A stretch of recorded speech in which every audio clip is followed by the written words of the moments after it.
Yo, kembali lagi bersama MK Surabaya. Salam Bamble dari Bamble Indonesia. Ya, kembali lagi bersama rekan saya Edi Kancut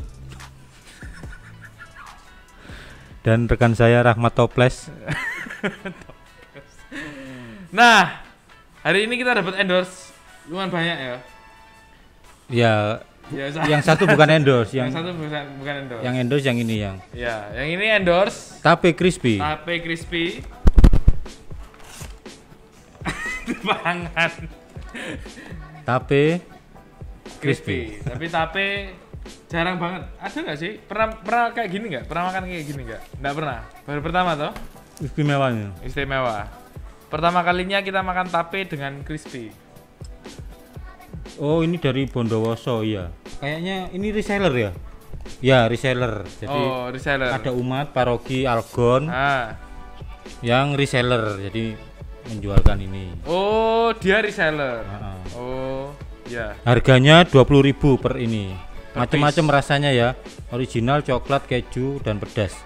Ini yang pedas ini, hojek sejingping. Kalau mau order ini nomornya 0811 311 5962. Kontak personnya dengan Lusigawa. Kayaknya ini nama-nama yang familiar ya. Familiar ya. Iya. Kalau kemarin nonton yang opening season 3 harusnya tahu. Iya. Nah, silakan nanti dipesan, boleh di kolom deskripsi juga ada nomornya. Kalau mau pesan bisa DM, bisa ada DM juga. Mantap. Nah, hari ini kita kedatangan tamu yang spesial. Spesial ini. Spesial karena sekolahnya suwe. Hah? Sekolahnya suwe. Sekolahnya suwe. Ya, itu sangat sangat spesial itu. Lebih suwe daripada kita semua yang ada di sini. ISTTS. Ya jelas lah. Oh, ya jelas lah. Nah, dari 60 episode kita ngundang profesi yang kedua. Oh iya. Dulu pernah ada kedatangan seorang dokter umum juga. Dokter umum di Gotong Royong. Di rumah sakit Gotong Royong. Milik Keuskupan Gotong Royong juga.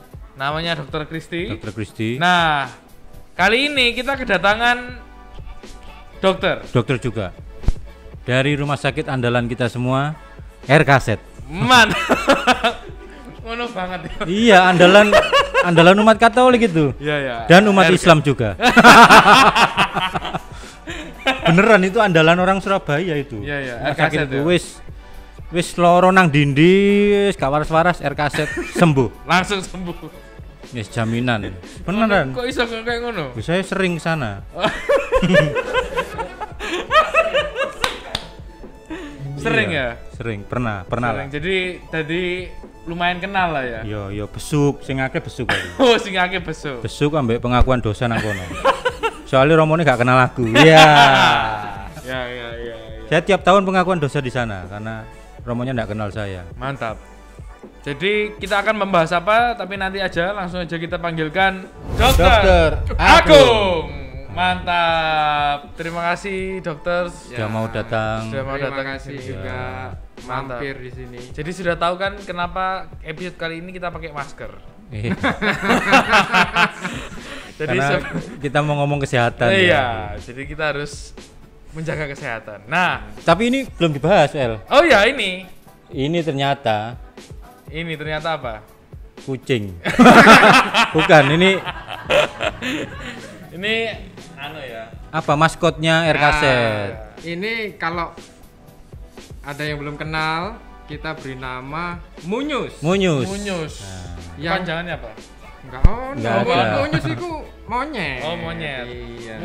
Mau bilang munyuk tapi lebih halus. Iya, betul. Munyus. Karena RKZ kan dekat kebun binatang. Oh iya. Enggak ada hubungannya. Ini dulu kita hanya punya yang warna hijau, kemudian kita warna-warni. Ya, variasi. Warna-warni. Berpelukan. Coba taruh sini berpelukan. Nah, okay. Munyus, trio Munyus. Mantap. Dari RKZ. Tapi kita enggak bahas itu ya. Enggak bahas Munyus.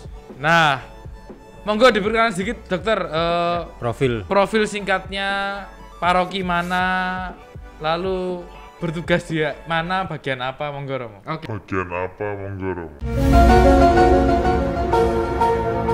Romo. Ketokane kayak Romo. Banyak yang keliru memang Iya, ya. iya. Oke, baik. Nama saya Dr. Agung Kurniawan Saputra. Jadi saya sehari-hari tinggal di wilayah Paroki Roh Kudus di Purimas, Surabaya. Jadi di wilayah timur ya, di wilayah timur Surabaya. Kemudian saya mengawali karir saya di RKZ Surabaya sudah kurang lebih 12 hampir 13 tahun yang lalu. Jadi sudah cukup lama. Mengawali karir sebagai pasien atau langsung langsung dokter ya? Pasien itu tutup karier, Pak. Peningkatan. Ya. Jadi mengawali karir sebagai dokter selama kurang lebih hampir 13 tahun yang lalu. Kemudian di RKZ Surabaya selain saya sebagai fungsional sebagai dokter umum, saat ini juga melayani di Pondok Sehat. Saya cukup beruntung karena tidak bersentuhan dengan orang-orang yang sakit. Jadi yang datang ke saya orang-orang yang sehat. Ya Pondok Sehat ya. Pondok Sehat.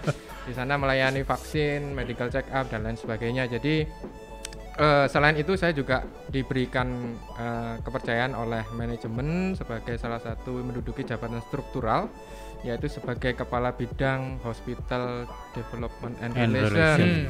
Ya, seperti itu.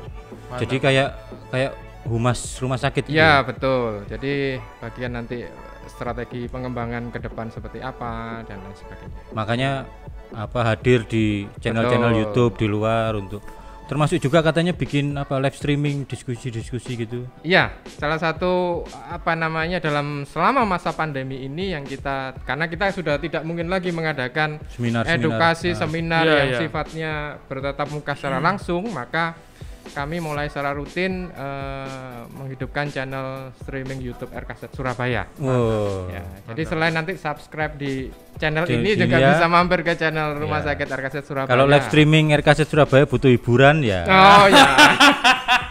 Tahu sendiri lah. Ya, seperti itu. Ya. Butuh hiburan nyanyi Hiburan, juga. ya. Iya. Butuh stand up comedy mungkin. Siap.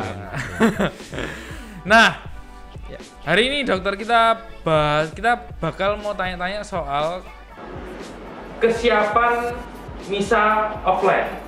Karena kemarin ketika tanggal 1 Juli, betul ya 1 Juli kalau nggak salah. Paroki diperbolehkan untuk mulai menyiapkan, atau kalau yang sudah siap silahkan membuka untuk misa offline. Nah, sebenarnya paroki itu dianggap siap untuk membuka misa offline itu apa kriteria utamanya apa, dokter? Ya, jadi tentunya sudah menjadi kerinduan banyak umat Katolik ya. Iya. Betul. Mengenai kapan ini bisa komuni lagi dan seterusnya. Itu suatu hal yang ya memang perlu diakomodir. Ya. Nah, tentu saja banyak tahapan ternyata yang harus dilampaui ketika nanti sebuah paroki siap untuk mengadakan misa offline, langsung misa.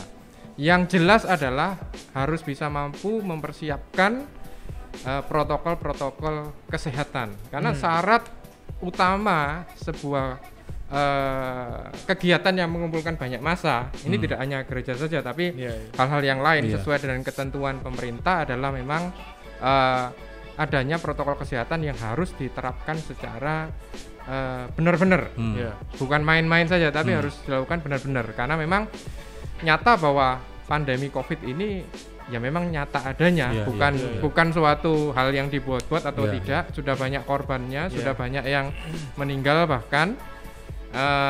Di titik inilah yang perlu dipikirkan nomor satu oleh para penyelenggara, dalam hari ini adalah paroki kalau kita bicara dalam lingkup paroki. Jadi kuncinya apa? Kuncinya adalah sebuah paroki harus punya strategi, harus punya tahapan, harus punya tim. Ini yang penting. Nah, itu. Harus punya tim yang mengelola ini. Protokol-protokol kesehatannya bagaimana? Tentu saja jangan salah arti bahwa nanti anggotanya harus orang kesehatan saja. Enggak. Orang kesehatan hanya menjadi salah satu bagian atau komponen dalam proses Tim itu. ini.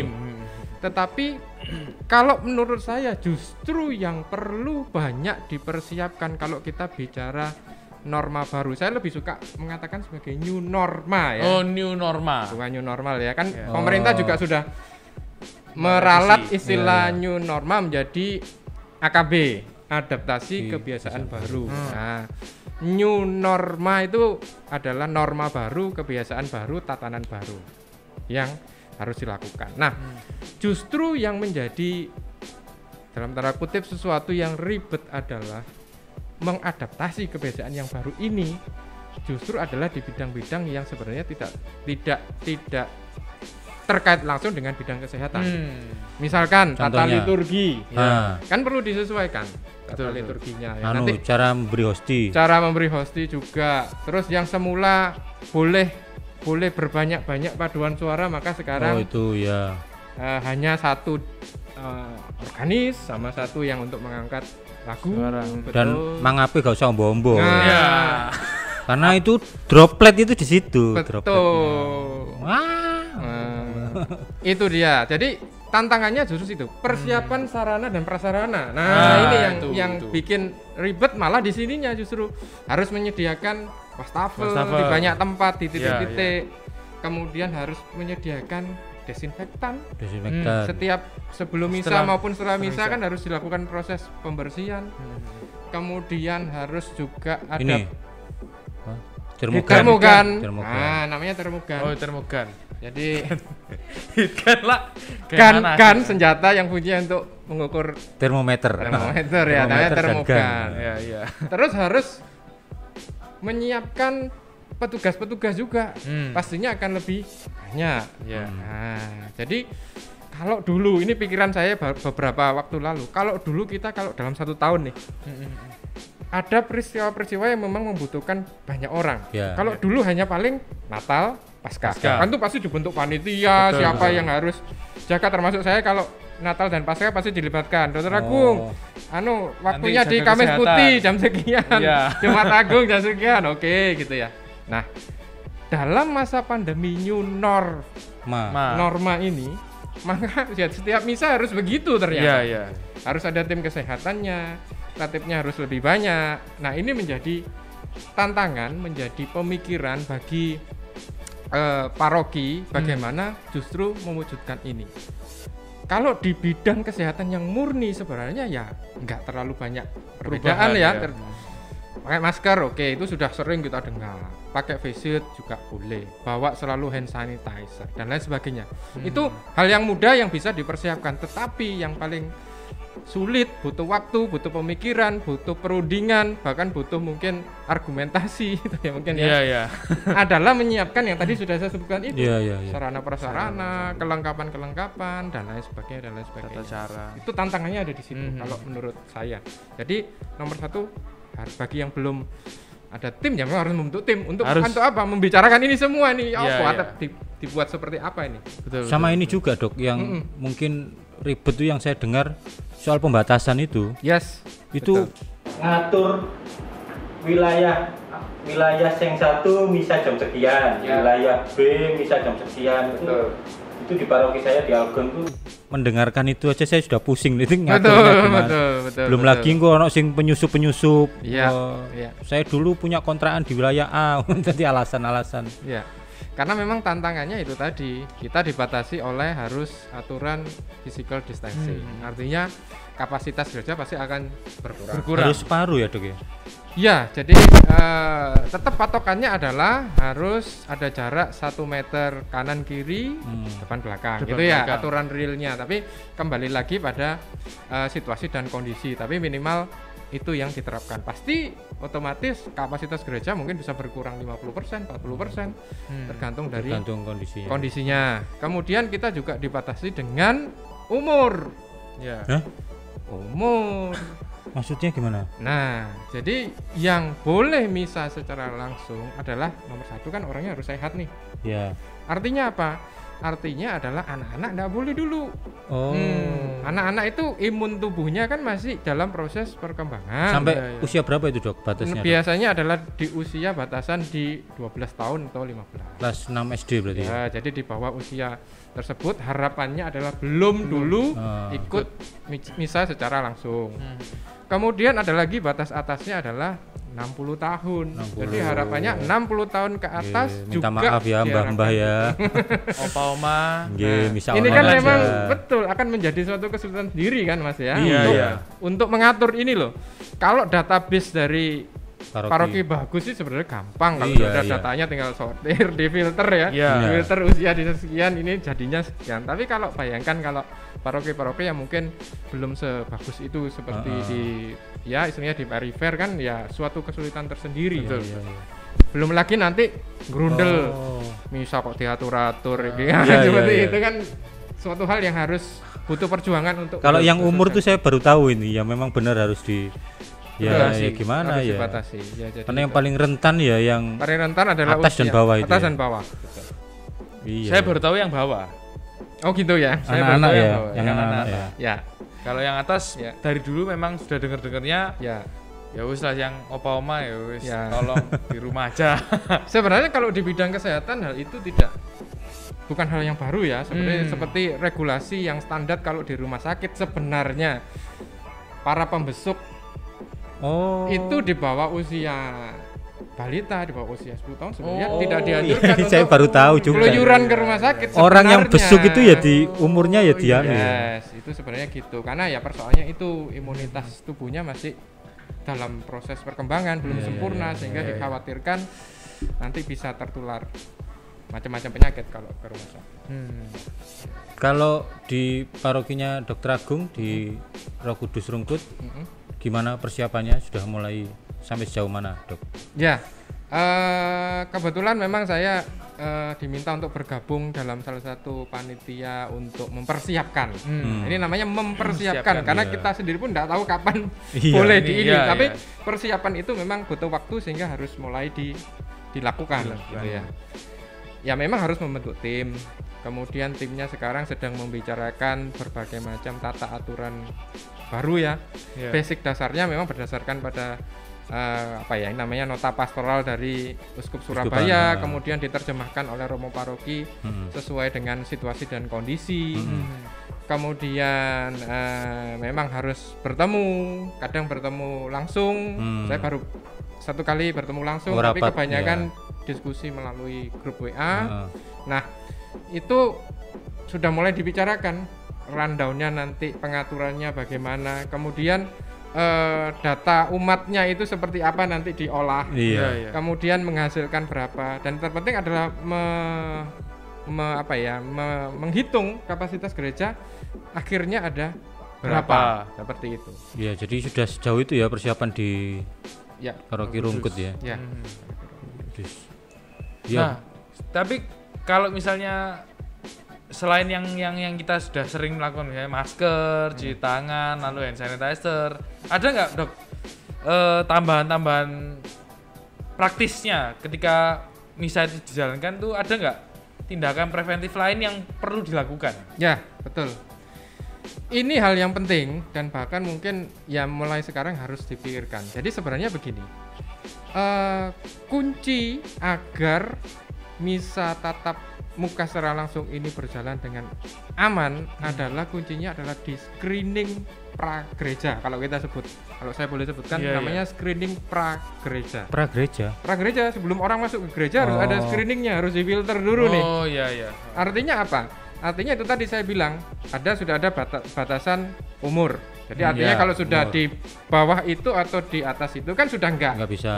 Nah, berarti kan peran serta dari ketua lingkungan mungkin, ketua wilayah untuk mensosialisasikan ini, komunikasikan ini kepada umatnya.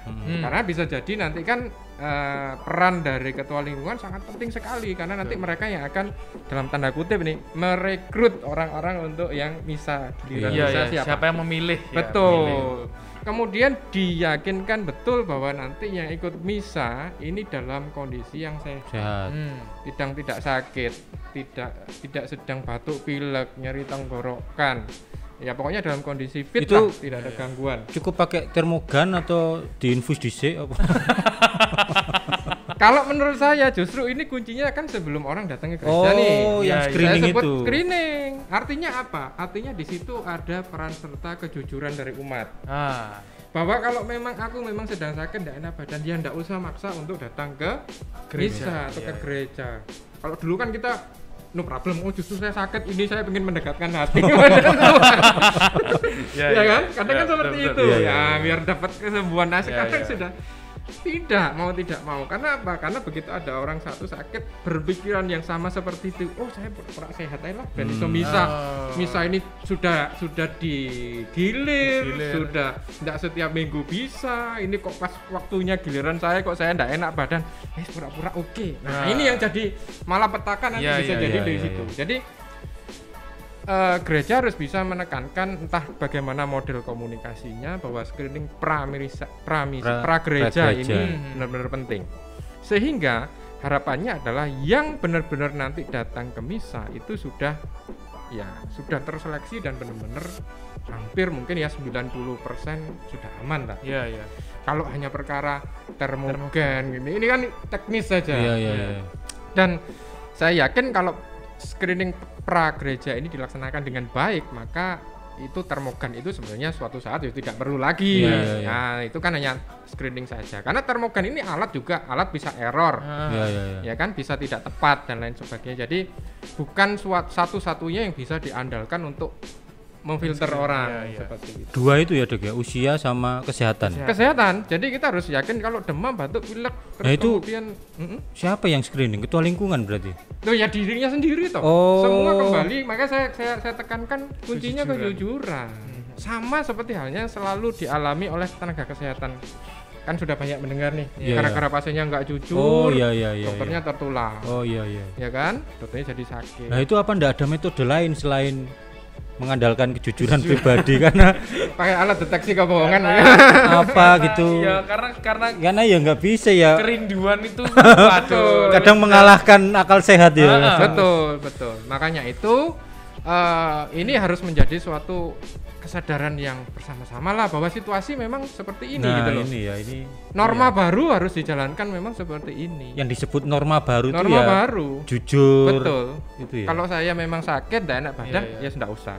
Daripada nanti saya istilahnya dalam tanda kutip mencemari yang sehat-sehat. Itu norma barunya bersama. Demi kebaikan bersama. Ini juga pesan juga untuk paroki-paroki untuk memikirkan metode apa yang untuk screening soal kesehatan itu. Kalau yang dianjurkan Dokter Agung ya berawal dari kejujuran gitu. Tapi mungkin ya sambil kita pikirkan karena terbukti banyak kasus itu ya pasien-pasien yang nggak jujur lalu akhirnya menularkan.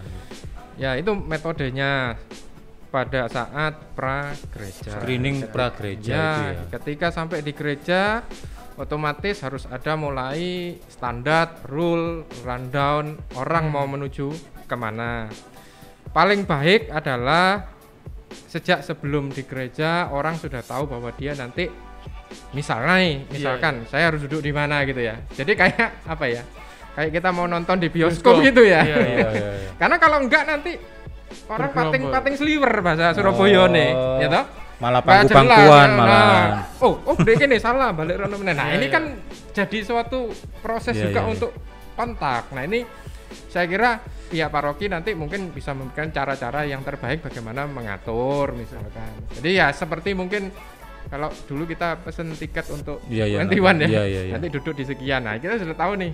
Nah, kalau perlu langsung nama ini duduk di tempat ini gitu dikasih nomor gitu ya. Sehingga nanti begitu sampai di sini ada prosedur cuci tangan, ada prosedur pengukuran, lolos, maka orang harus tahu. Oh, kalau urutan sekian ke kanan pintunya lewat sana. Kan gereja kan banyak pintu tuh. Sampai ke situ ya, sampai belok mana gitu ya. Betul. Makanya saya bilang ini justru titik tekannya atau kesulitan tantangannya adalah di pihak-pihak yang untuk mengatur proses liturginya. Karena kan enggak pernah dulu kita mau lewat pintu belakang, pintu samping sembarang sakarep-karep kan kalau dulu. Nah, sekarang sudah enggak bisa lagi karena salah satu rule-nya adalah memang kita menghindari kontak fisik sesering mungkin kan kita harus hindari, sehingga harus ada alur, mengurangi gerombol, orang bergerombol dan lain sebagainya. Saya mau tanya mundur lagi sedikit yang soal kesehatan tuh, Dok. Ya. Penyakit apa? Orang sakit apa yang sudah tidak boleh sama sekali datang? Ya. Itu kalau dalam istilah kita sebut sebagai di epidemiologi atau ilmu penyakit mengenai COVID ini adalah orang-orang dengan komorbid. Komorbid itu adalah penyakit terdahulu, penyakit yang sudah diderita sebelumnya, yang ketika dia terinfeksi COVID ini bisa memperburuk atau membuat membuat tingkat keparahan dari COVID ini semakin meningkat. Tentu saja jenis-jenis penyakit ini adalah jenis-jenis penyakit kronis. Jadi misalkan orang yang sebelumnya sudah ada diabetes mellitus yang tidak terkontrol terutama ya. Yang tidak terkontrol artinya ya cek cuma sekali tinggi terus minum obat gitu ya, enggak kontrol dan lain sebagainya. Ngantuan. Kemudian dengan hipertensi, darah tinggi. Ya, hipertensi, darah tinggi. Kemudian penyakit jantung. Nah. Ya kan? Itu enggak boleh sama sekali, Dok. Ojo alasan, Pak. Ya, penyakit jantungnya macam-macam ya. Jadi yang terutama adalah penyakit jantung koroner, jantungnya membengkak dan lain sebagainya gitu yang mungkin tidak boleh ya. Tapi kalau yang sudah selesai pasang ring segala macam sih enggak masalah kalau menurut saya. Selamat. Sehat. Ya, asma gitu. Ya, asma salah satu. Ya kan kronis ya kita sebut ya, asma. Ambeien aman itu. Itu enggak ada toko nyowo ya.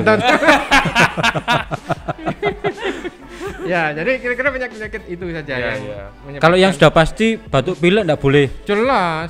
Flu itu enggak boleh. Enggak boleh, jelas. Greges suhu di atas 37,5 ya sudah jelas diharapkan tidak usah pergi ke gereja, bahkan tidak boleh pergi kemana-mana sebenarnya. Iya kan? Lapo? Greges kok metu-metu. Tapi ada juga ini sakit gigi sampai greges, Dok. Iya, tapi kan enggak batuk pilek. Tetap enggak boleh.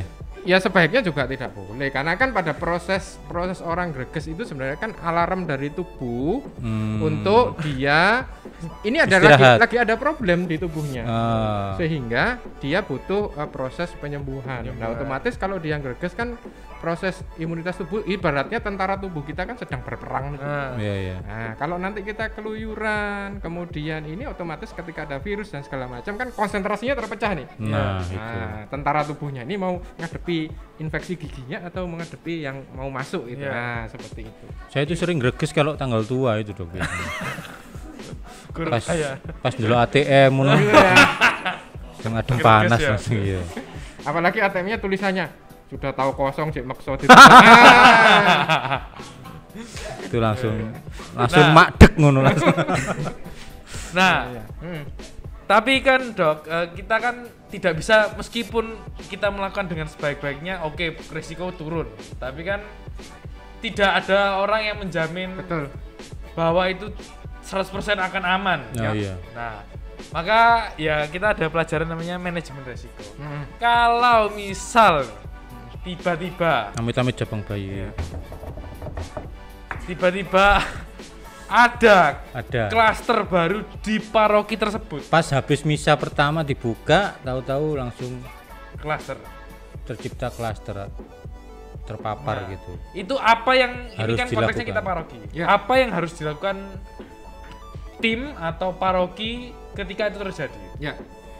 Untuk bisa menyebut suatu proses itu adalah klaster. Itu memang ada urut-urutannya kalau dalam ilmu kesehatan disebut penelitian atau pengkajian epidemiologis atau PE kita sebutnya seperti itu.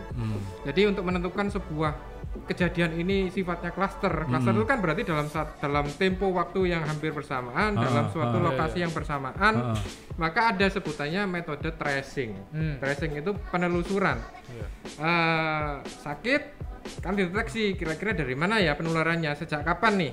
Ketika ada beberapa orang ketika di tracing, misalkan dia kemudian positif gitu ya, kemudian di tracing, oh ini kok tanggalnya hampir sama pada saat dia ke gereja. Nah itu baru kita sebut sebagai cluster.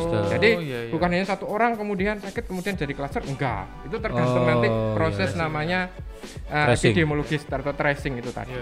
Di track ya, di track, dilacak. Nah, kalau memang itu terbukti sebagai suatu cluster, ya otomatis isolasi harus dilakukan, aktivitas harus dihentikan. Oh, tutup wes gerejane. Tutup. Sama seperti halnya kalau pabrik, ya, pabrik X sekian dari atau kantor X, ya sekarang lagi marak nih masalah kantor nih. Oh iya di Jakarta ya. Jakarta, Surabaya juga mungkin, ya beberapa data yang saya amati juga mulai ada di Surabaya. Karena kan kantor sudah mulai aktif.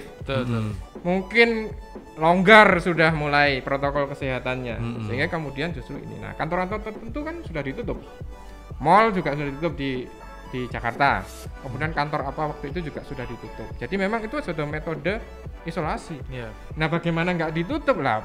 Orangnya yang sakit kan harus diisolasi. Yang pernah kontak erat kan juga harus diisolasi nih untuk diamati selama 14 hari. Nah, terus kantornya lah ya kosong, tidak ada yang bekerja, ya otomatis tutup.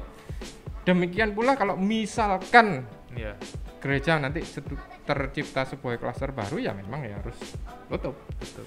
Tidak lagi. Itu romonya harus diungsikan atau tetap di situ? Teknis sih ya. Kira-kira tergantung romonya apakah termasuk dalam salah satu yang positif misalkan. Otomatis kalau sudah positif kita lihat positif tanpa gejala atau dengan gejala. Kalau positif tanpa gejala mungkin boleh isolasi mandiri. Tapi isolasi mandiri juga perlu dicek nih. Pastorannya sudah cukup layak enggak untuk isolasi mandiri, ya kan? Artinya punya kamar sendiri, kamar mandinya terpisah dengan yang lain. Ini tidak mudah loh untuk membuat isolasi mandiri ini. Ada yang dalam tanda kutip memperhatikan enggak makannya, kan enggak boleh beli makanan sendiri kan? Harus ada yang mensuplai kan? Kemudian obat-obatannya bagaimana? Nah, kalau tidak bisa dilakukan, ya terpaksa harus dibawa ke suatu tempat yang disediakan pemerintah mungkin untuk memungkinkan untuk melakukan isolasi bagi orang-orang yang tanpa gejala. Lain halnya kalau ada gejala, ya otomatis harus ke rumah sakit. Apalagi ada komorbid, itu tambah penyakit bawaan harus memang pengawasan dari dokter. Namanya komorbid. Itu sudah termasuk kategori gejalanya sedang sampai dengan berat plus komorbid, itu harus rumah sakit. Ya mudah-mudahan kalau sudah jadi buka beberapa gereja di Surabaya ini semua sedang persiapan, mudah-mudahan ya lancar, aman, terutama tadi yang ditekankan Dr. Agung screening pra gereja, yaitu usia dan kesehatan. Berarti kalau gitu harus ngecek juga riwayat sakit apa enggak usah? Kalau itu rumit, suatu hal yang rumit kalau mau dilakukan. Tetapi saya kira yaitu tadi peran serta, kalau kita mungkin ingat sebelum pandemi ini kan Keuskupan Surabaya mensosialisasikan tentang lingkungan itu adalah basic dari suatu pastoral gereja, akar dari gereja itu lingkungan. Maka mungkin saatnya ini juga saling terbuka antar warga di satu lingkungan ya, kalau memang berisiko dan mungkin saling mengingatkan betul. Apalagi yang kita lihat sekarang yang paling bersemangat ke gereja itu adalah justru usia-usia dia.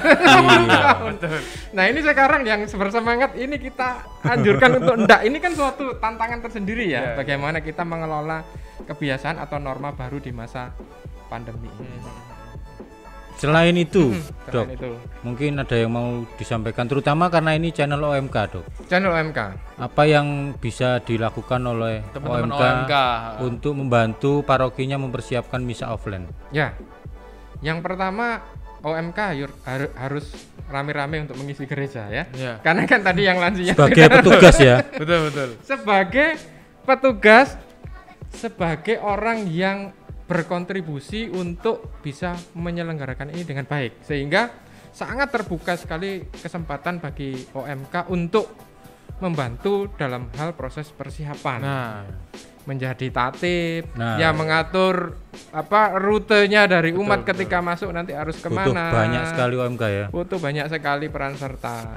Tidak cukup bapak-bapak dari koster atau dari mana untuk mengatur sendiri, saya kira tidak cukup gitu loh. Kemudian bisa menjadi relawan sebagai tim kesehatan. Tentu saja nanti di bawah supervisi setelah diberikan pelatihan yang secukupnya oleh tenaga kesehatan. Karena apa pentingnya ini? Karena apa? Karena tenaga kesehatan itu sehari-hari sudah capek sekali kita menangani pandemi ini. Betul. Baik yang profesinya dokter, perawat, tenaga administratif, kita setiap hari di rumah sakit ini dihadapkan dengan hal semacam itu. Jadi mungkin energi kita atau tenaga kita ini untuk mempersiapkan lagi di ini mungkin tidak terlalu besar lagi. Itu satu. Yang kedua, kita ini yang kerja di rumah sakit ini termasuk salah satu orang yang berisiko paling juga. Rentan ya. Karena apa? Karena kita bawa dari rumah sakit, saya sehat mungkin, tapi ketika nanti saya bantu-bantu persiapan ini bisa juga menjadi sumber penularan misalkan ya. Nah, sehingga apa? Sehingga kita butuh bantuan banyak orang. Di di salah satu paroki teman saya di keuskupan lain itu mereka menyelenggarakan OMK yang kita kumpulkan, kita latih untuk mendeteksi, kemudian kita latih kalau terjadi kegawatan itu apa yang harus dilakukan. Itu latihan untuk jadi sukarelawannya itu termasuk. Iya betul. P3K gitu ya. Karena kan syaratnya adalah setiap kali misa minimal harus ada tim kesehatan kan. Iya. Nah kalau ngandalkan berapa banyak sih dokter yang ada dalam satu paroki, berapa banyak sih tenaga keperawatan, apalagi mereka mungkin sudah capek kan, tidak mungkin kan. Nah peran sertanya sangat penting. Maka saya sebagai salah satu tim kesehatan di salah satu paroki, ya kita menghimbau para OMK untuk lebih aktif ketika nanti misalkan nih ada pembukaan lowongan sukarelawan dalam persiapan misa new normal. Nah, monggo silakan berkecimpung. Banyak hal yang bisa dilakukan. Nah, berarti paroki-paroki juga ini juga pesan untuk paroki-paroki. Melibatkan tim medis supaya tim medisnya melatih sukarelawan OMK. Betul. Pas setiap kali misa. Karena memang sumbernya tentu saja dari kita tim medis ya. Ilmunya kan dari tim medis. Tapi itu prinsipnya bisa dilakukan oleh semua. Terutama nafas buatan itu cowok OMK paling seneng itu ya. Mempraktekkan itu. Dan mungkin juga ini kesempatan buat teman-teman OMK berperan. Bener. Nah, ini momentum untuk perannya lebih. Betul. Jadi sebagai petugas itu sangat dibutuhkan banyak OMK. Betul. Dan mungkin paling dibutuhkan lah ya. Paling dibutuhkan. Contoh paling mudah adalah desinfeksi.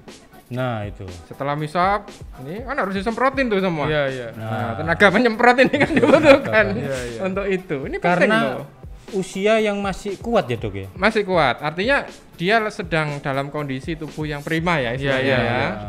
Gak ngantuan. Meskipun resikonya.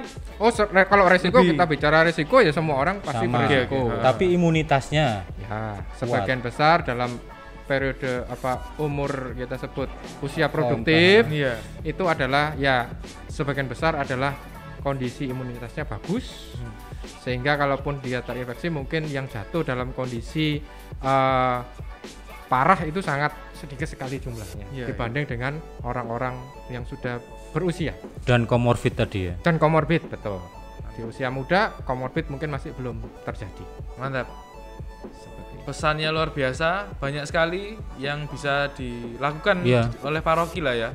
Untuk mencegah ini meskipun ya kita harus memfasilitasi teman-teman atau orang-orang yang sudah merindukan sekali bertemu dengan Tuhan Yesus Kristus. Tetap difasilitasi, tapi pesan Dr. Agung tadi banyak hal yang penting itu tadi. Screening pragereja, lalu peran OMK dan lain sebagainya. Nah, itu mantap sekali. Nah, seperti biasa narasumber boleh bertanya dokter. Bebas untuk kita, untuk perseorangan atau untuk channel ini, monggo. Apapun. Apa ya? Nah,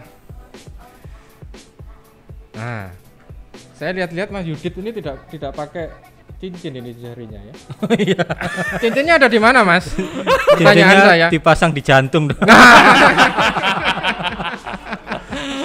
Nah, itu pertanyaan saya ya. Iya. Pertanyaan yang mengena sekali. Sekali ya. Tolong, saya ini sudah pasang 4 ring ya. Jadi ini pesan untuk OMK. Hidup sehat ya. Hidup sehat. Jangan kayak saya dulu. Ya. Rokok, kopi, begadang wis gak sehat. Ya. Akhirnya jadinya nanti jadi pasang ring gini. Ya. Mantap. Ini pesan yang mengena Mantap, juga mantap. ini ya. Itu aja pertanyaannya, Dok. Iya, itu Ya, aja lah. cukup. Kalau aku tadi host lah. Oke, terima kasih dokter. Sama-sama. Sudah mau bagi-bagi Terima kasih. sharing pengalaman, Sangat bermanfaat. Pesan-pesan bermanfaat untuk kita mempersiapkan misa offline. Tuh. Terima kasih untuk munyusnya juga. Iya, Ya, terima kasih. betul. Akan disimpan di OMK Surabaya. Kalau ke rumah sakit yang penting jangan takut sekarang. Jangan takut. Ya, jangan takut Oh, karena iya. apa? Karena rumah sakit selalu, terutama di RKZ, kita sudah menerapkan protokol kesehatan secara ketat, sehingga kalau memang dulu pernah ada anjuran kalau enggak sakit jangan ke rumah sakit, Mbak. Nah, ini sekarang pandemi ini kapan berakhirnya kita juga nggak ngerti nih. Betul. Sehingga memang mau tidak mau ya memang kalau ada gangguan kesehatan silakan ke rumah sakit, Tetap ikuti biasa aja. protokolnya, pakai Iya. masker. Ah. Kalau ada face shield pakai face shield, tapi minimal masker. Iya. Masker yang diperkenankan masuk ke RKZ adalah mereka yang memakai masker medis, terutama yang berkunjung ke IGD atau ke poliklinik. Kalau besuk saja nggak apa-apa, pokok pakai masker. Iya. Ya, tapi kalau berkunjung ke poliklinik, ke IGD, wajib masker medis. Karena untuk melipat gandakan apa ya keamanan, untuk mencegah agar lebih baik lagi dari penularan-penularan yang ada. Mantap. Oke, itu aja teman-teman. Terima kasih sudah nonton video kita. Jangan lupa juga subscribe, like, and share. Subscribe juga di channelnya RKZ. YouTube RKZ Ya. Surabaya. Ya. Namanya apa, Dok? Rumah sakit Rumah RKZ sakit Surabaya. Oh, rumah sakit RKZ. Banyak ilmu-ilmu kesehatan di sana ya. Betul. Jangan lupa juga follow Instagram kita di @mk Surabaya. Mantap. Oke, itu aja teman-teman. Terima kasih dan sampai jumpa. Mumpung ada Dokter Agung, saya mau curhat ini. Apa? Saya itu sering kalau malam itu kaki kanan saya tidak bisa digerakkan. Kok bisa?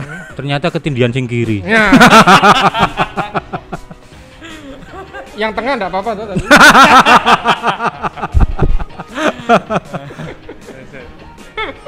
Terima kasih.